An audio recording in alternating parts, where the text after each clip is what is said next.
Bismillahirrahmanirrahim. Assalamualaikum warahmatullahi wabarakatuh.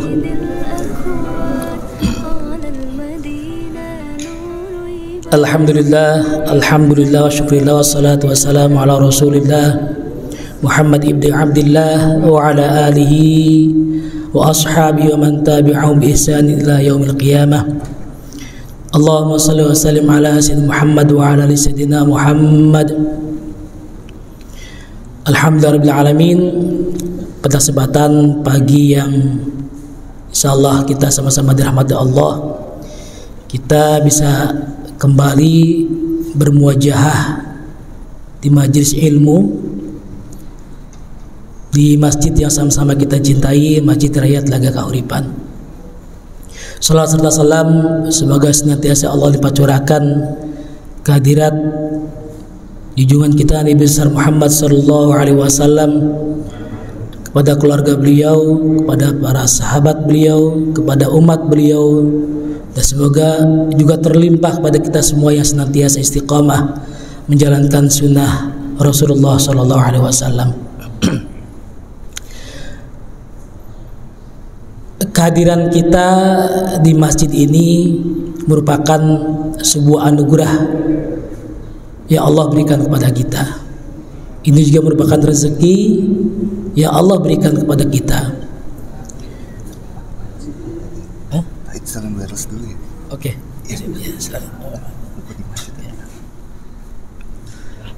Ya, sambil menunggu Pak ya, ini masih ada kendala teknis. Biasanya sih enggak. Baik. Kita salat subuh berjamaah dilanjutkan kafe morning seperti ini merupakan pertanda bahwa kita sedang menjemput jaminan dari Allah Subhanahu wa taala. Kita diingatkan oleh sebuah hadis Rasulullah SAW, man shalla salata subhi fahuwa fi dhimmatillah. Barang siapa yang salat subuh, maka kita berada dalam jaminan Allah Subhanahu wa taala. Ini artinya kalau sudah Allah yang menjamin, maka tidak cuma urusan materi, tidak cuma urusan cuan saja Bapak-bapak ya. Insyaallah urusan kesejahteraan kita, anak-anak kita, istri kita, keluarga kita, semoga Allah Subhanahu wa taala limpahkan keberkahan untuk mereka dan kita semua. Juga urusan-urusan lainnya, karir kita dan bentuk rezeki yang lainnya. Nah, maka pada kesempatan pagi ini insyaallah nanti kita sambil melihat ini ya, kita akan sama-sama sharing lah, berbagi tentang apa itu rezeki. Ini mohon maaf, materi ini pernah saya sampaikan di akhir kelas mungkin sekitar awal Januari kemarin. Ini karena Pak Jalu biasa seperti tahu dadakan. Baru kemarin ngasih tahu, jadi insyaallah materi yang ada yang saya sampaikan di kesempatan pagi ini. Kenapa? Iya. Ya, ada nggak apa-apa.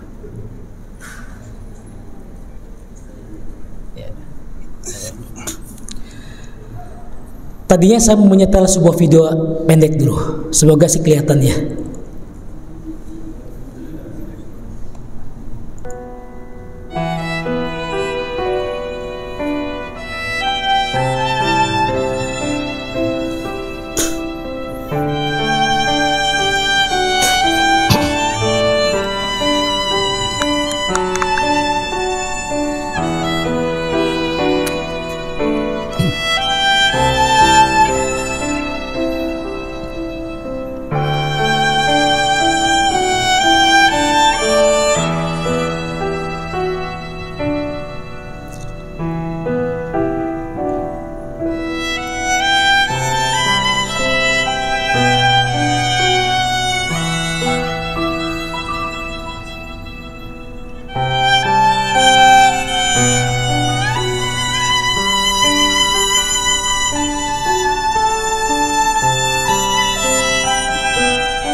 Ya, ini video yang sangat pendek karena cuma durasi 1 menit saja. Ini kita bisa saksikan bagaimana orang-orang mencari rezeki. Nah, coba kita sama-sama di sini berbincanglah tentang menjadi mereka yang selalu dikejar-kejar rezeki.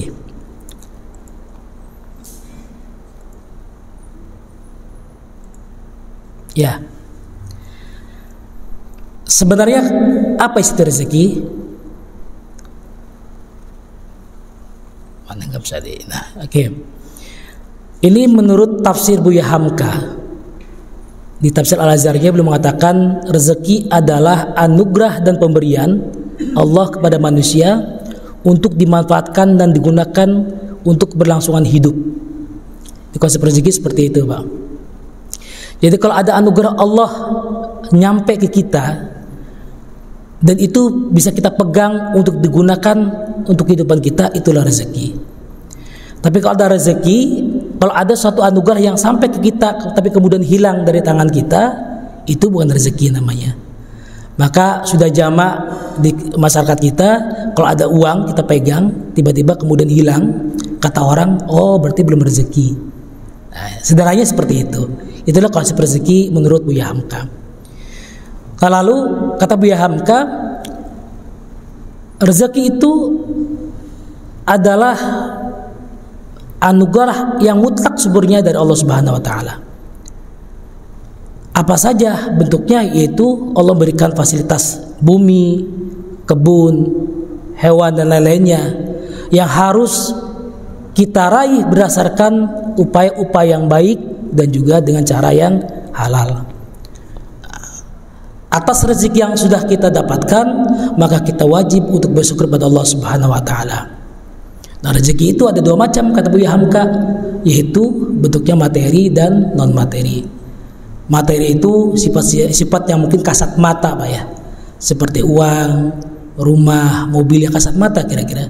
Nah, kalau non materi itu ya kebahagiaan, itu non materi, itulah rezeki.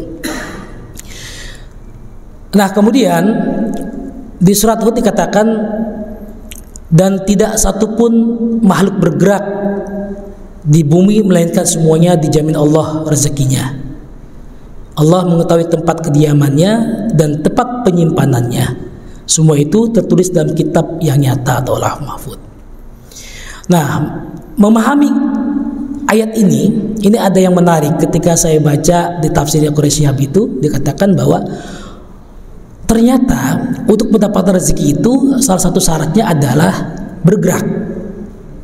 Ini memahami konsep ayat ini seperti itu, harus bergerak, Pak. Salah satunya ya. Makanya kalau di pondok-pondok pesantren itu kan kita dengar ada Pak Kiai bilang hariku fa inna fil harakah barokah. Bergeraklah kalian, terus bergerak. Karena setiap bergerak ada keberkahan di dalamnya. Nah, tetapi pada konsep yang lain, Ibnu Athaillah As-Sakandari dalam kitab Al-Hikam mengatakan bahwa ada loh orang-orang yang mendapat rezekinya itu dengan tidak bergerak. Meskipun saya yakin sebenarnya mungkin penafsirannya juga nggak mutlak seperti itu. Maka dikenal sebagai ada konsep tajrid kalau dalam Al-Hikam itu dengan asbab. Atau dalam bahasa lain ada yang wahbi dan kasbi. Nah, ini kita pernah mendengar cerita tentang perdebatan tentang rezeki antara Imam Malik dan Imam Syafi'i ya Pak ya. Suatu ketika Imam Syafi'i dan Imam Malik gurunya berdebat tentang konsep rezeki. Nah, kata Imam Maliki, untuk mendapatkan rezeki kita cukup bertakwa saja pada Allah, kemudian bertawakal, selesaikan urusan kita kepada Allah, selesaikan urusan kita juga untuk urusan duniawinya, lalu serahkan pada Allah. Nah, ini mungkin Imam Malik menyadarkan pendapatnya ini pada surat At-Tolak ya, ayat 2 dan 3. Nah, tapi Imam Syafi'i mengatakan, oh enggak seperti itu. Rezeki itu harus dijemput dan harus kita cari. Nah, ini harus bergerak kata Imam Syafi'i. Nah, ini dua pemimpin mazhab ini berbeda pendapat. Nah, maka kemudian ketika Imam Syafi'i keluar dari majelisnya tersebut, sambil jalan Imam Syafi'i menemukan kerumunan orang yang sedang memanen anggur. Kemudian Imam Syafi'i, nah inilah saatnya saya membuktikan bahwa rezeki itu didapat harus dengan dicari. Imam Syafi'i kemudian membantu orang yang memanen anggur tersebut. Setelah memanen, dikasih Imam Syafi'i bagiannya. Ini upah untukmu. Nah, kemudian Imam Syafi'i balik lagi ke Imam Malik. Syekh, inilah bukti bahwa rezeki itu harus dicari. Saya berjalan, saya membantu orang yang sedang memanen anggur, kemudian dapat rezeki. Nah, ini bagian untuk engkau, kata Imam Syafi'i. Nah, Imam Malik kemudian dengan tersenyum mengatakan, saya dari pagi juga gak kemana-mana, cuma duduk aja di sini. Dia bilang kayak gitu kan. Pas panas kayak gini, saya terpikir dalam pikiran saya, kayaknya enak ya kalau makan anggur. Kamu datang bawa anggur, kalau makan kan dia. Gak kemana-mana tapi dapat rezeki. Itu memang makomnya, kata Ibnu Athaillah, inilah makom tajrid yang dimiliki itu. Nah, Syafi'i makomnya adalah asbab. Meski sebenarnya saya yakin bahwa konsep tajrid itu tidak semuanya juga berdiam diri saja. Ada upaya-upaya lain, bisa jadi mungkin ya, karena ikhtiar itu kan nggak cuma bergerak dengan bekerja. Ada doa di situ, ada zikir di situ, yang semuanya itu mendatangkan rezeki. Gitu. Bahkan termasuk Siti Maryam ketika dalam mihrabnya Allah turunkan makanan-makanan dari langit, itu juga salah satunya adalah atas ikhtiar Siti Maryam berdoa pada Allah Subhanahu wa taala. Nah, itu. Nah, lalu apa saja yang bisa kita lakukan agar rezeki itu juga terlimpah pada kita? Nah, pertama, rezeki akan mengejar pada orang yang rajin bersedekah.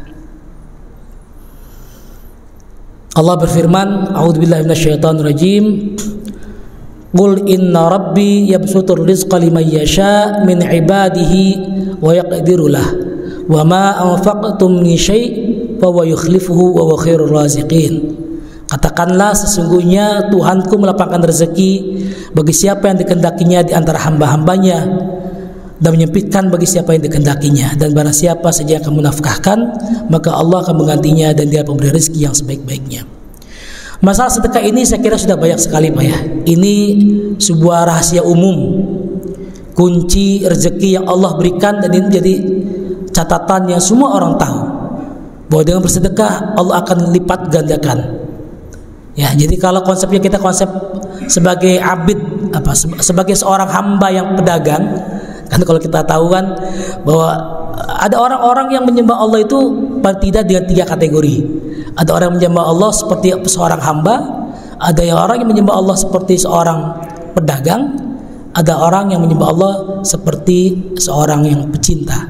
Nah, ini kalau kita sekarang dalam posisi seorang pedagang, maka hitung-hitungan pahala itu dalam sedekah itu sangat nyata, dan itu sudah banyak buktinya. Ya, jadi sedekah Allah lipatkan gandakan, bisa nyampe 700 bahkan lebih dari itu. Kemudian kata Rasulullah yang diriwayatkan oleh Imam Tabrani, dikatakan bahwa manusia yang paling dicintai oleh Allah adalah yang paling memberikan manfaat bagi manusia. Adapun amal yang paling dicintai oleh Allah adalah membuat muslim yang lain bahagia, mengangkat kesusahan dari orang lain, membayarkan utangnya, atau menghilangkan rasa laparnya. Ini sedekah Pak ya. Gak punya uang gampang Pak kalau di Islam mah. Senyum juga sedekah kan. Kata anak-anak kita yang di TPA kan, mereka katakan tabassumuka fi wajhi akhika shadaqah. Itu kan dari TPA sudah hafal semua Pak. Dengan senyum saja kita sudah sedekah Pak kalau di Islam itu. Ya, jadi minimal banyak-banyaklah tersenyum, ya, supaya orang lain juga melihat kita dengan dengan vibe atau aura yang positif. Yang kedua, rezeki akan Allah berikan lipat gandakan kembali pada orang-orang yang bersyukur. Ini sebuah ayat yang juga terkenal dan kita sudah hafal semua. A'udzubillahi minasyaitonirrajim. Wa idzana rabbukum la in syakartum la azidannakum wa la in kafartum inna adzabi lasyadid. Ini ayat yang memotivasi kita agar bersyukur dan meraih karunia yang lebih banyak lagi. Kalau kita perhatikan Pak ya, ada kata-kata la in syakartum. ada lam taukid di situ, ada harfus syarti di situ, ada huruf syarat Pak di situ. Jadi kurang lebih terjemahnya adalah jika benar-benar kalian bersyukur padaku, kata Allah, la azidannakum. Ada lam taukid lagi di situ, maka kami akan benar-benar, ada nun lagi di situ. Jadi agar kita mendapatkan rezeki yang dilipat ganda oleh Allah, harus mencukupi syarat-syarat yang telah Allah berikan. Ini karena ada harus syarti Pak di situ, ada in di situ. Apa aja syaratnya? Orang mengatakan pertama adalah zikrun ni'am, menyebut dan mengingat siapa yang berikan rezeki pada kita. Kalau kita sekadar alhamdulillah, itu sudah bagus. Ada rezeki datang, alhamdulillah gitu kan. Tapi kalau kita sambil merenung, mengucapkan terima kasih dengan penuh penghayatan, alhamdulillah ya Allah, terima kasih ya Allah gitu. Itu pasti akan berbeda rasanya. Sama seperti kita ngasih ke orang sesuatu, orang itu mengatakan terima kasih Pak, selesai gitu saja. Tapi kalau orang yang kita kasih mengatakan terima kasih Pak, semoga Allah berikan limpahan rezeki yang berbanyak, yang lipat ganda, anak-anak yang soleh dan soleha, itu banyak doa yang diberikan pada kita. Kan perasaan kita juga berbeda Pak ya. Ada perasaan kita, wah lain kali saya kasih lagi nih orang nih gitu. Itu kira-kira seperti itu. Jadi konsep zikrun ni'am itu tidak hanya kita ucapkan alhamdulillah saja, tapi resapi dan renungi siapa yang memberikan nikmat pada kita. Yang kedua apa yang harus kita lakukan? Intifa'un ni'am, memanfaatkan apa yang Allah berikan pada kita untuk kemaslahatan diri kita dan orang lain. Itu intifa'un ni'am. Kita Allah berikan mata, maka mata itu harus kita manfaatkan sesuai dengan koridor yang telah Allah syaratkan kepada kita. Diberikan tangan, kaki, diberikan ilmu, diberikan harta, kita manfaatkan untuk diri kita dan untuk orang lain. Nah kemudian yang ketiga apa? Hifdzun ni'am, kita jaga nikmat tersebut. Kalau harta jaga itu maksudnya bukan sangat pelit ya, bukan dijaga betul, tapi salurkan. Nah mata kita, tangan kita, kaki kita jaga karena itu ada bentuk koridor dari Allah Subhanahu wa taala. Yang keempat apa? Yang keempat itu isbatun ni'am. Ketiga konsep itu, zikrun ni'am, intifa'un ni'am, hifdzun ni'am itu kita lakukan terus-menerus. Kemudian kita jadikan sebuah tradisi dalam hidup kita, maka kata Allah, la azidannakum, maka kami akan benar-benar menambah nikmat untuk kalian. Nah itu kira-kira. Jadi syarat itulah yang harus kita lakukan jika kita ingin dilipat gandakan oleh Allah Subhanahu wa taala. Berikutnya, rezeki akan mengejar orang-orang yang beristighfar. Ini dalam Fathul Bari kita temukan ada sebuah riwayat di mana Imam Hasan Al-Bisri suatu ketika didatangi oleh orang-orang yang bertanya, "Syekh, saya ini udah lama kerja, tapi kok nggak pernah sejahtera. Apa harus saya lakukan?" Perbanyak istighfar. Datang lagi yang lain, "Syekh, di kampung kami sudah lama nggak hujan. Apa harus kami lakukan?" Banyakin istighfar. Datang lagi, "Saya udah lama nikah Syekh, tapi nggak punya keturunan. Apa harus dilakukan?" Banyakin istighfar. Itu muridnya heran. Begitu banyak persoalan, tapi jawabannya cuma satu kuncinya, istighfar. Kenapa Syekh? Lalu kemudian Hasan Al-Bisri menjawab dan memberikan surat Nuh ayat 10-12 ini. Kata Hasan Al-Bisri, coba kamu perhatikan ayat Allah ini. "Maka aku katakan kepada mereka, mohonlah ampun kepada Tuhanmu, sesungguhnya Dia adalah Maha Pengampun. Niscaya Dia akan mengirimkan hujan kepadamu dengan lebat, dan membanyakan harta dan anak-anakmu, dan mengadakan kebun-kebun, dan mengadakan pula di dalamnya untukmu sungai-sungai." Ini ya. Nah, kenapa harus istighfar? Rasulullah mengatakan, tidaklah akan bertambah umur seseorang kecuali dengan kebaikan, dan tidaklah akan dapat menolak takdir kecuali doa. Sesungguhnya seorang akan ditahan rezekinya karena dosa yang dia lakukan.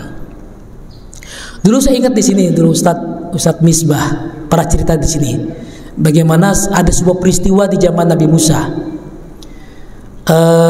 Itu dalam suatu masa di zaman Nabi Musa itu sudah berbulan-bulan gak pernah dapat hujan.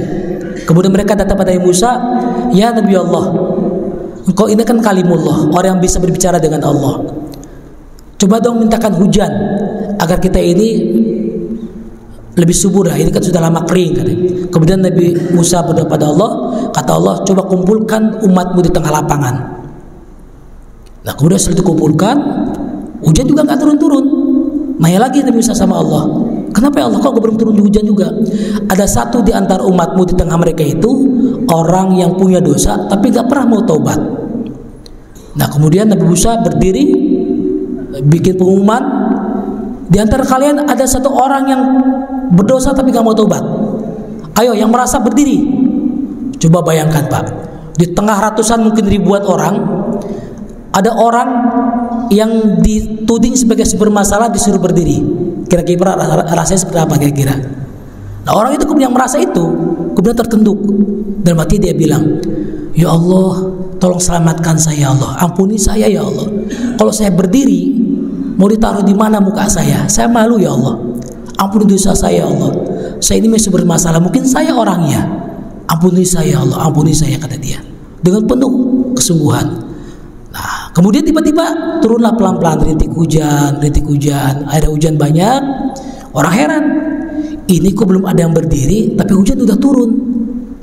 Nah, kemudian Musa bertanya sama Allah, "Ya Allah, ini kan belum ada orang yang berdiri, belum ada yang ngaku dosa, tapi kenapa hujan telah Engkau turunkan? Siapa kira-kira ya Allah orang yang berdosa itu?" Nah, terus kata Allah,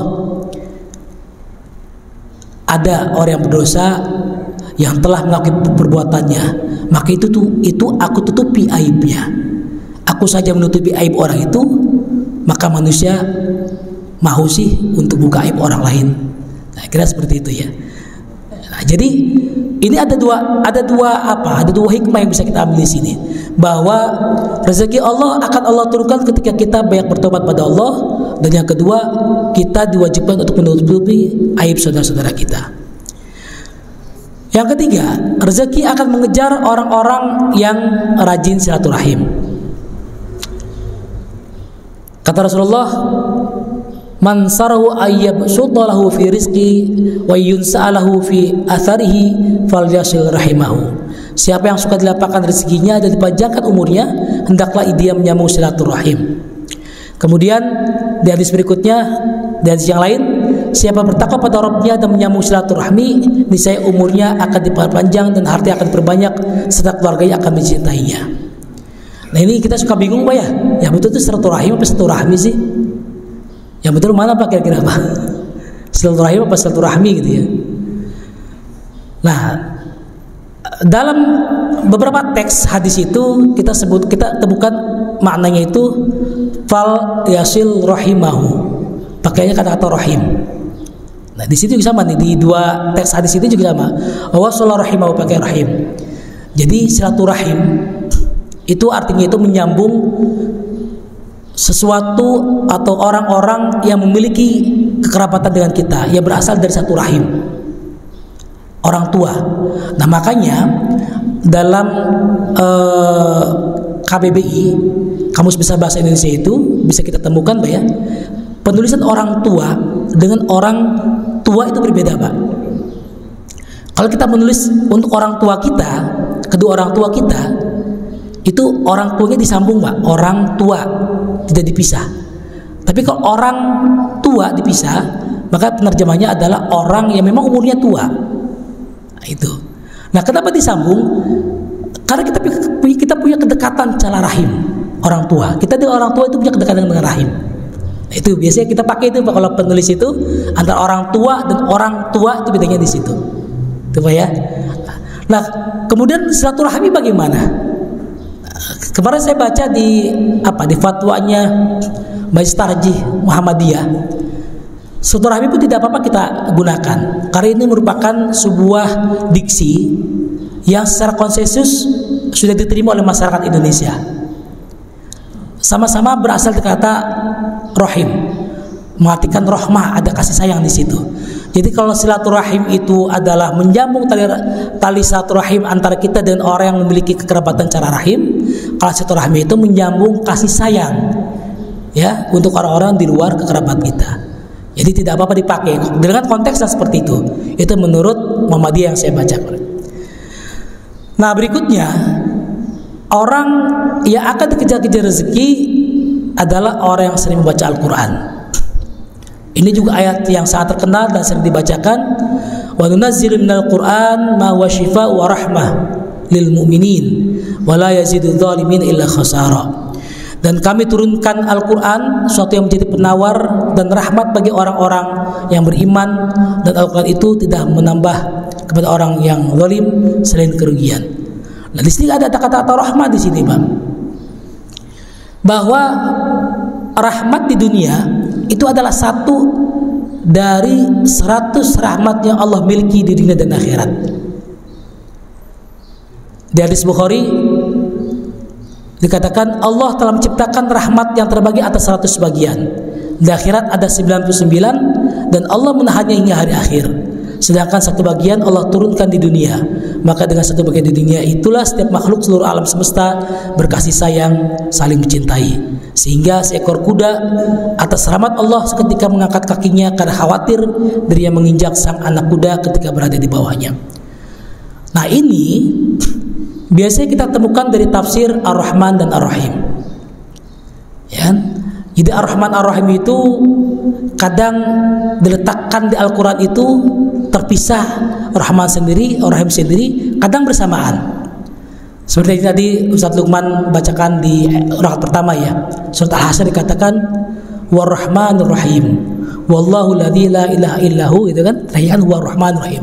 Jadi Al-Hasyr itu, ini disatukan antara Rahman dan Rahim. Nah, penafsirnya itu adalah Ar-Rahman itu bedanya adalah kasih sayang Allah yang sifatnya adalah rahmatan wasi'atan, rahmatan ammatan, rahmat yang sangat luas dan mencakup makhluk-makhluk yang ada di dunia, baik manusia, jin, tumbuhan, hewan, matahari, bumi, langit, setan, bahkan iblis sekalipun Allah berikan rahmat ketika di dunia. Nah, tapi dengan begitu luasnya rahmat dari Allah itu, ternyata hanya satu bagian dari 100 rahmat yang Allah berikan pada seluruh makhluknya. Nah, 99 itu lagi, 95 bagiannya lagi itu adalah bagian rahimnya Allah yang Allah berikan pada orang yang beriman nanti di akhirat. Sesungguhnya Allah memiliki 100 rahmat, salah satu di antaranya diturunkan kepada kaum jin, manusia, hewan, dan tumbuhan. Dengan rahmat itulah mereka saling berbelas kasih dan menyayangi. Dengannya pula binatang liar mengasihi anaknya, dan Allah mengakhirkan 99 rahmat untuk dia curahkan kepada hamba-hambanya pada hari kiamat. Ini juga muttafaqun alaih. Berikutnya, orang-orang yang dikejar rezeki itu diantaranya adalah orang-orang yang berdoa minta rezeki, orang-orang yang mengkhususkan doanya untuk minta rezeki pada Allah Subhanahu wa taala. Doa buat kita orang beriman itu wajib, Pak. Wajib karena dengan doa kita mengakui bahwa diri kita tidak punya apa-apa. Kita bukanlah siapa-siapa. Di satu sisi kita mengakui Allah Subhanahu wa taala dan mengakui bahwa Allah adalah zat yang memiliki semuanya dan rezeki kita bergantung pada Allah Subhanahu wa taala. Allah berjanji, wa idza salaka ibadi anni fa inni qarib ujibu da'watad da'i idza da'an falyastajibu li wal yu'minu bi la'allahum yarshudun. Ini ayat-ayat yang masuk pada kategori ayat puasa, Pak, ya. Dan apabila hamba-hambaku bertanya kepadamu tentang aku, maka jawablah bahwa aku adalah dekat, kata Allah. Aku mengabulkan permohonan orang yang berdoa apabila memohon kepadaku, maka hendaklah mereka itu memenuhi panggilanku, dan hendaklah mereka beriman kepadaku agar mereka selalu dalam kebenaran. Nah, ini juga, Pak, ada harfus syarti juga di sini, ya. Jadi jika hamba-hambaku bertanya padaku, maka katakan aku itu dekat. Maka aku mengabulkan permohonan orang yang berdoa apabila memohon. Ketika kita ingin dikabulkan doanya Allah, maka mohonlah dengan sungguh-sungguh, Bang. Itu salah satu syaratnya. Jadi ada doa-doa yang tertolak. Di antaranya pertama, karena kita terbiasa mungkin mengkonsumsi makanan dan minuman yang haram, dengan cara-cara yang haram, dari sumber-sumber yang haram. Kemudian saat berdoa kita lalai. Kan sholat juga bagian dari doa. Sholat yang lalai, doa yang lalai, itu adalah salah satu poin yang menyebabkan doa kita tertolak. Kemudian terburu-buru minta agar doa kita dikabulkan. Yang terakhir, suudzon pada Allah Subhanahu wa taala. Kita udah doa nih, berhari-hari kita doa, tapi kita merasa tidak dikabulkan oleh Allah. Kita langsung suudzon pada Allah. Padahal konsep rezeki itu kan, kalau hari ini kita tidak dikabulkan oleh Allah, husnuzon saja. Mungkin Allah tasarrufkan atau gantikan doa itu dengan bentuk yang lain. Mungkin kita minta kepada Allah, ya Allah berikan saya uang 100 miliar gitu. Tapi Allah nggak kasih. Tapi Allah ganti dengan anak-anak kita yang lulus ujian, istri kita yang sakit jadi sembuh, kita yang tadi harusnya kecelakaan jadi nggak kecelakaan. Itu husnuzon saja, Pak. Allah tidak mungkin Allah itu tidak mengabulkan doa kita. Yakin Allah kabulkan kita, husnuzon saja. Mungkin Allah gantikan atau ditangguhkan untuk waktu yang lebih tepat untuk kita. Yang berikutnya, Allah akan memberikan rezeki pada orang-orang yang bertakwa. Wa may yattaqillaha yaj'al lahu makhraja wa yarzuqhu min haitsu la yahtasib. Nah, ini konsep takwa ini juga menarik, Pak, kalau kita pelajari lebih dalam ya. Jadi hanya orang bertakwa inilah yang Allah akan berikan rezeki-rezekinya. Ya, jadi kita mungkin pernah mendengar atau hafal ayat walau an ahlal qura amanu wattaqau.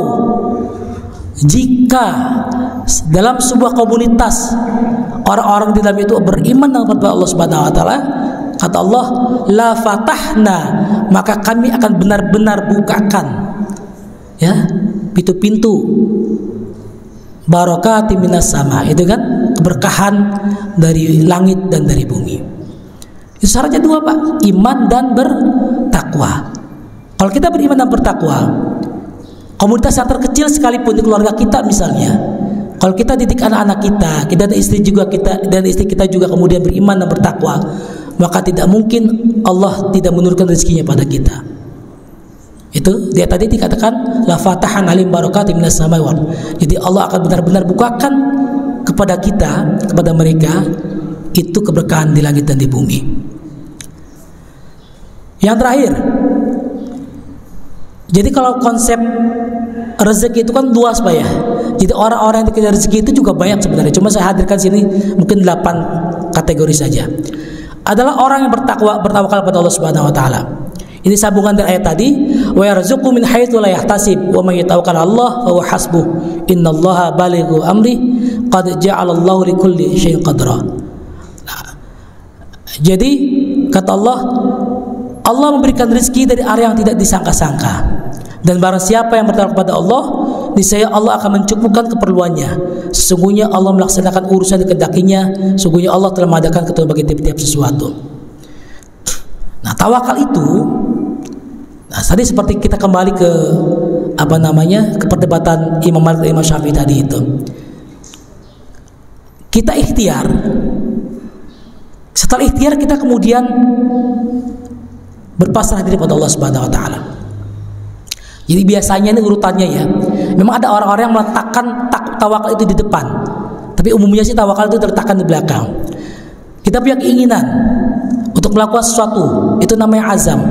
Nah, saya berazam nih untuk melakukan ini. Kemudian kita melakukan itu dengan melalui sebuah ikhtiar.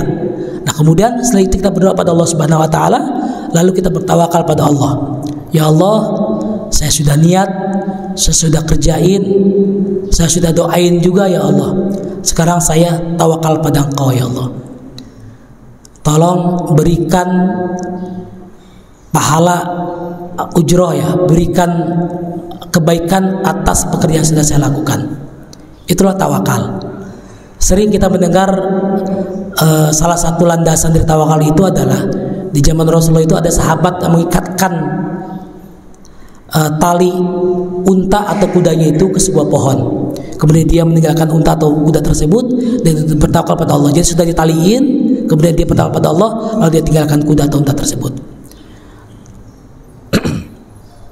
Nah ini hadis kata Rasulullah, seandainya kalian benar-benar bertawakal pada Allah, sungguh Allah akan memberikan kalian rezeki sebagaimana burung mendapatkan rezeki. Burung tersebut pergi di waktu pagi dalam keadaan lapar dan kembali di waktu sore dalam keadaan kenyang. Ini Pak, pas di jam 8, jam syuruk pas ya. Baik, saya akan tutup pertemuan ini dengan sebuah kisah. Di zaman Nabi Musa, ini saya dapatkan dari kitab Al-Jauhar Al-Mauhub karya Syekh Ali Al-Klantani. Dikatakan di zaman Nabi Musa ada seorang dari Bani Israel mendatangi beliau. Kemudian dia bertanya sama Nabi Musa. Bukan bertanya, lebih tepatnya proteslah sama Nabi Musa. Ya Nabi Allah, dulu sebelum saya bertobat pada Allah, sebelum saya masuk pada syariat Engkau, rezeki saya itu gampang-gampang saja. Dulu kalau saya pengen mabuk, teman-teman saya banyak yang ngasih minuman. Saya pengen zina, teman-teman saya banyak yang support. Teman saya pengen riba, banyak orang yang menyiapkan uangnya untuk saya gunakan. Gampang sekali. Tapi ketika saya sudah mengikuti syariatmu ya Nabi Allah, kenapa kok susah sekali rezeki itu ya? Ini seperti pertanyaan umum sebenarnya Pak. Kadang ada orang diuji, kita ini yang biasa-biasa saja ya, gampang rezeki. Tapi ketika kita tahajud nih, semalam, 2 malam, seminggu kita tahajud, makin taat sama Allah, tapi kok rezeki makin seret ya. Mungkin pengalaman kayak gitu Pak ya. Mengeluh kita sama Allah, ya Allah kok ketika saya semakin taat sama Engkau, rasanya taat, tapi kok rezeki susah. Nah ini dikeluhkan juga oleh Bani Israel itu, salah seorang Bani Israel itu. Nah sekarang kata orang Bani Israel itu, saya ini beli kambing, jantan dan betina. Saya yakin dengan usaha yang cara yang halal ini, saya yakin Allah berikan rezeki. Tapi ke itu kambing, udah berhari-hari saya pelihara di satu kandang, udah berbulan-bulan, tapi kok nggak kawin-kawin ya? Nggak hamil juga itu kambing betina itu. Ini Allah ini adil apa enggak sih sebenarnya? Kata dia ke Nabi Musa. Itu protes dia itu kan. Ketika dia maksiat, ketika dia banyak dosa, rezeki kok gampang saja. Ketika dia taat, kok Allah persempit rezekinya. Ada apa ini? Nah kemudian Nabi Musa bertanya sama dia, emang kamu suka doa sama Allah? Tiap hari saya doa sama Allah. Apa yang kamu doain? Saya berdoa begini Nabi Musa, ya Allah, tolong dong kawinin kambing jantan dan betina saya. Doanya seperti itu Pak. Ya Allah, saya punya 2 kambing, tolong dong yang jantan dan betina itu suruh kawin deh, biar punya anak. Doanya kayak gitu Pak. Nah kemudian dengan sedikit tersenyum Nabi Musa mengatakan, oh enggak begitu caranya. Agar doa kamu dikabulkan, perhatikan begini kata Nabi Musa. Menurut Syekh Ali Al-Klantani ini, caranya adalah sebelum kamu masuk pada inti doanya, ucapkan dulu hamdalah pada Allah, puji Allah, lalu puji nabimu, kemudian sholawat pada Rasulullah ya, kemudian masuk pada inti doamu, tutup lagi dengan sholawat dan tutup lagi dengan hamdalah pada Allah Subhanahu Wa Taala. Itu Pak. Itu menurut Syekh Ali Al-Klantani ngambil riwayat Nabi Musa itu. Jadi makanya kalau dalam doa itu ya seperti kita saksikan Ustaz Lukman tadi itu kan, alhamdulillahirabbil alamin, hamdan na'imin, hamdan syakirin, itu kan doa pada Allah, memuji pada Allah Subhanahu Wa Taala. Kemudian baru Allahumma shalli ala Muhammad wa ala Muhammad, ada selawatnya, baru masuk pada inti doa. Mungkin diawali dengan istighfar dulu untuk orang tua kita, diri kita, anak-anak kita, inti doa, baru tutup lagi dengan sholawat dan hamdalah. Ya, makanya para ulama itu juga mencaratkan bahwa untuk konsep doa itu Pak, perhatikan abaqit takhali tahali tajali. Konsep itu Pak, program. Jadi kalau kita itu sebuah gelas ya, bersihkan dulu Pak, bersihkan dulu ya, dengan istighfar. Kemudian tahali, diisi kosongan itu ya. Kemudian tajali, itu waktu kita untuk benar-benar minta Allah Subhanahu wa taala dengan penuh kesungguhan, berharap Allah kabulkan. Nah, itu adalah trik atau tips yang Nabi Musa berikan pada salah seorang umatnya itu. Baik Bapak hadirin sekalian, mungkin itu saja yang bisa saya sampaikan. Semoga ini menjadi satu yang bermanfaat buat kita semua. Mohon maaf atas segala kekurangan. Yang benar dan baik tentu dari Allah Subhanahu wa taala, yang penuh kekurangan tentu dari saya pribadi. Hadanallahu iyyakum ajma'in. Kita tutup dengan hamdalah, alhamdulillahil alamin. Subhanakallahumma bihamdik asyhadu an la ilaha illa anta astaghfiruka wa atubu ilaik. Assalamualaikum warahmatullahi wabarakatuh. بكل الحب والإحسان على المدينة نور يبان محمد سيد الأكوان على المدينة نور يبان محمد سيد الأكوان والسكان هينادوا عليه بكل الحب والإحسان رسول